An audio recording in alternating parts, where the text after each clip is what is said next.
Howdy, this is Chris Paul, Public Information Officer of the Rowlett Community Emergency Response Team, or CERT. But I also wear another hat, and that is the Emergency Coordinator of the Rowlett Amateur Radio Emergency Service, or Rowlett ARES. We are a newly formed group organized with a charter from the American Radio Relay League and the Rowlett Citizens Corps Council. Whew, what does all that mean? Well, we're a group of volunteer ham radio licensees who contribute our time, energy, and expertise to help make Rowlett a better prepared and more resilient community in the face of natural or man-made disasters. And here's some great news. We're looking for new members. The only requirement to join is having an amateur radio license. The Amateur Radio Emergency Service, or ARES, consists of licensed amateurs who have voluntarily registered their qualifications and equipment with their local ARES leadership for communications duty in the public sector when disaster strikes. In addition, many ARES members are Skywarn certified storm spotters to assist the National Weather Service during severe weather situations. Amateur radio operators set up and operate organized communication networks locally for governmental and emergency officials, as well as non-commercial communication for private citizens affected by the disaster. Amateur radio operators are most likely to be active after disasters that damage regular lines of communication due to power outages and destruction of telephone, cellular, and other infrastructure-dependent systems. We perform preparedness exercises on a regular basis to maintain our readiness and refine our emergency communications expertise. Many national organizations have formal agreements with the Amateur Radio Emergency Service, including FEMA, American Red Cross, the Salvation Army, the National Traffic System, and the National Weather Service. We hope this short video will be helpful in identifying the critical nature of emergency communications. And STEM and science teachers, you may find this video a great topic for your classes as well.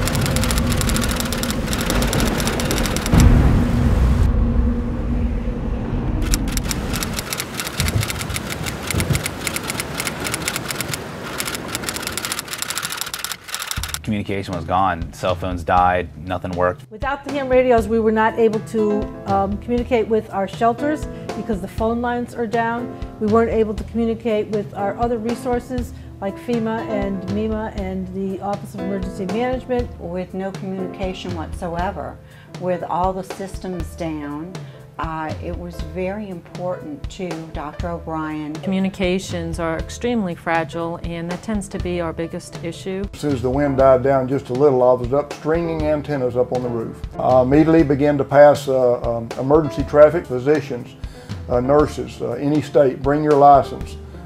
We need medical supplies, additional vaccines, tetanus. I was handling HF traffic, emergency traffic, and a lot of it. There were requests for rescue. There were still people trapped in dormitories at some of the universities in New Orleans. I handled a lot of emergency traffic there.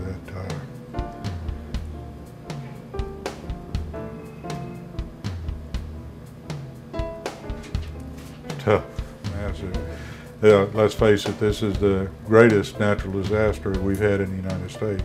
It's really been an experience for me, and I'm glad to help. I wound up setting up in a Walmart parking lot. I was receiving traffic over the HF net, a lot of search and rescue. People trapped in attics, people trapped on roofs. There was a woman in labor with serious complications, and she was not going to make it if she didn't get out. They couldn't get a helicopter into that hospital. The helicopter got into Tulane Hospital, and then they had a boat en route to pick her up. And we had her ready to go, and getting in the boat, she got out safely and got into the chopper. That was a real heartwarming experience. Because I am from New Orleans, this region is a very deep and super important part of who I am. I had to do something. This is my first emergency as a ham radio operator. We put up an antenna at the Red Cross headquarters in Brookhaven, set them up with a radio base, moved down to Gulfport, did some work there, slept in a school. It's better than sitting home and watching it on TV. It's very difficult for me because I'm from New Orleans. I went ahead and got my ticket after 9/11 because I wanted to be of some use. I love the idea of talking on the radio to people on the other side of the planet who you've never seen. And so I did it so that I would be of use. And it's paid off. It's really paid off. It was such a relief to myself and Dr. Muller and Dr. Bryan to have Mike and all those people out there that helped to communicate with him. It's definitely a definite warm, heartfelt thank you from me and from our staff. Without the ham operators, we really don't have a way to communicate. And I'd like to say to the ham operators that helped us with this hurricane that they have been a wonderful asset. They've always had a smile on their face, they work really long, hard hours, and they were there to support us in every way that they could. So I say a heartfelt thank you from the shelter members, from the staff, and also from the Red Cross. Cell phones, landline telephones, internet, email.